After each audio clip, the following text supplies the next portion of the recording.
Welcome to The Author Reads. This is a brand new web series I'm putting together. Today I wanted to dedicate this portion of the reading of The Dreaming, my first book. I'm dedicating this particular reading to Anne. And if you've read The Dreaming, you may know that there is a thank you to Anne in the beginning of the book, under the thank yous part, because Anne has been very supportive of my writing journey. And also, because The Dreaming involves horses, I asked Anne for her expertise in taking care of horses. So I asked Anne what was a favorite part of hers from The Dreaming. And Anne told me that she liked the scenes between Dana and Lucy, and she liked the sequences in The Dreaming. So from there, I went ahead and picked a part that I thought would be fun to read, and now I'm going to read that. And so thank you, Anne, for everything you've done. I really appreciate you. I'm reading from Chapter 7, page 50, if you have a paperback copy. Lucy and Dana are sitting down to lunch. Lucy is a restaurant critic, which you will find out more about as we read. And Dana and Lucy get together whenever they can. They've been friends since college, when they were lab partners in biology.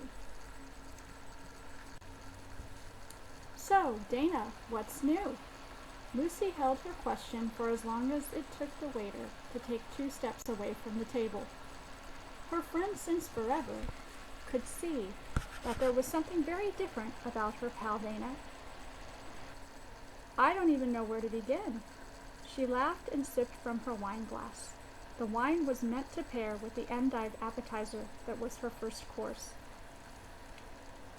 Just start at the very beginning, the very best place to start. Lucy sang the lyric from Do Re Mi.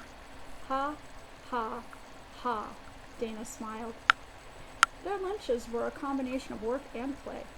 2 nutritionists that were now a cookbook author and a restaurant critic brought a lot of perspective to the What Lucy Thinks About column. The plating is bland for foodies, but lovely for a special lunch out, Dana observed. The prices are high enough for better plating for anyone, Lucy disagreed. The restaurant hadn't been reviewed in quite some time, and, delightfully, they didn't seem to know who Lucy was. The restaurant seated 200. The menu was French Nouveau. The executive chef was known for thinking just a touch more slightly of himself than his performance warranted. It's decent. I'm not impressed. Predictable might be the word for our meal here. Lucy pushed her plate away, signaling that she was done with her course. We ordered French onion soup, and they're the predictable ones. Clever, Dana, so clever. Lucy tried for annoyed. Almost made it. So what's going on? Something with the kids? Ooh, is it a man? Please tell me it's a man. Lucy was clapping her hands in excitement and bouncing around on her seat. The most obvious thing that's going on is that I'm having some really strange dreams. They are lucid, like usual for me, but they are different than everything I've had before. She fiddled with her silverware. There was a man I know in the last one. The strangest part about that is that he knew he was in the dream. She left off the part about being telepathic with him. She was still trying to handle that one herself. She felt like she might be just a little over the edge there. Maybe the publication pressure was getting to her, and she hadn't noticed. Are you having sexy dreams with this guy? Please, tell me you're having sexy dreams with him. Is he cute? She caught Lucy's good mood right then. Maybe she could have some fun with this. Or is he giving you funny brownies and cookies? Concern passed over Lucy's face. We went out for coffee and dessert. He didn't make those. And he gave me C's candies after the dream? No, I don't think it's that. but thanks for putting that in my head. The waiter, Henry, brought gorgeous bowls of French onion soup. The toasted cheese bread laid perfectly, artfully on top. Mmm. Dana enjoyed the scent of the fragrant broth rising up from the bowl. It does smell good. Lucy flipped the topic back. Are you feeding him? He's been over the last 2 Wednesdays. His son is on the track team with Jason, so when he came to pick Carter up that first time, I offered dinner. You know I like to have a lot of people there in the testing stages. But he took you out and bought you chocolates? Lucy tasted the bread and graded it as above average. Dana nodded. The part that bugs me is these dreams. The dogs were talking to me in the second one, and they seem different to me now. More involved in my life in some weird way, like they know things and are telling me about them. She shuddered delicately with the thought.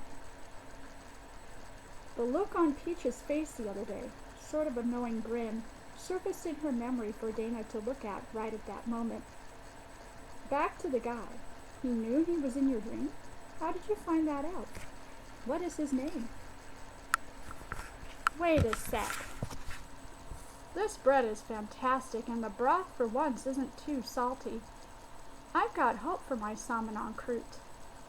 You're avoiding D. Lucy tried for annoyed again, but her bouncy personality didn't stretch there. The way he showed me that he was in my dream was creative. Dana's face took on a new, dreamy look that Lucy hadn't seen before. Uh-oh. His name is Joe, and yes, he's good-looking. He's actually really good-looking.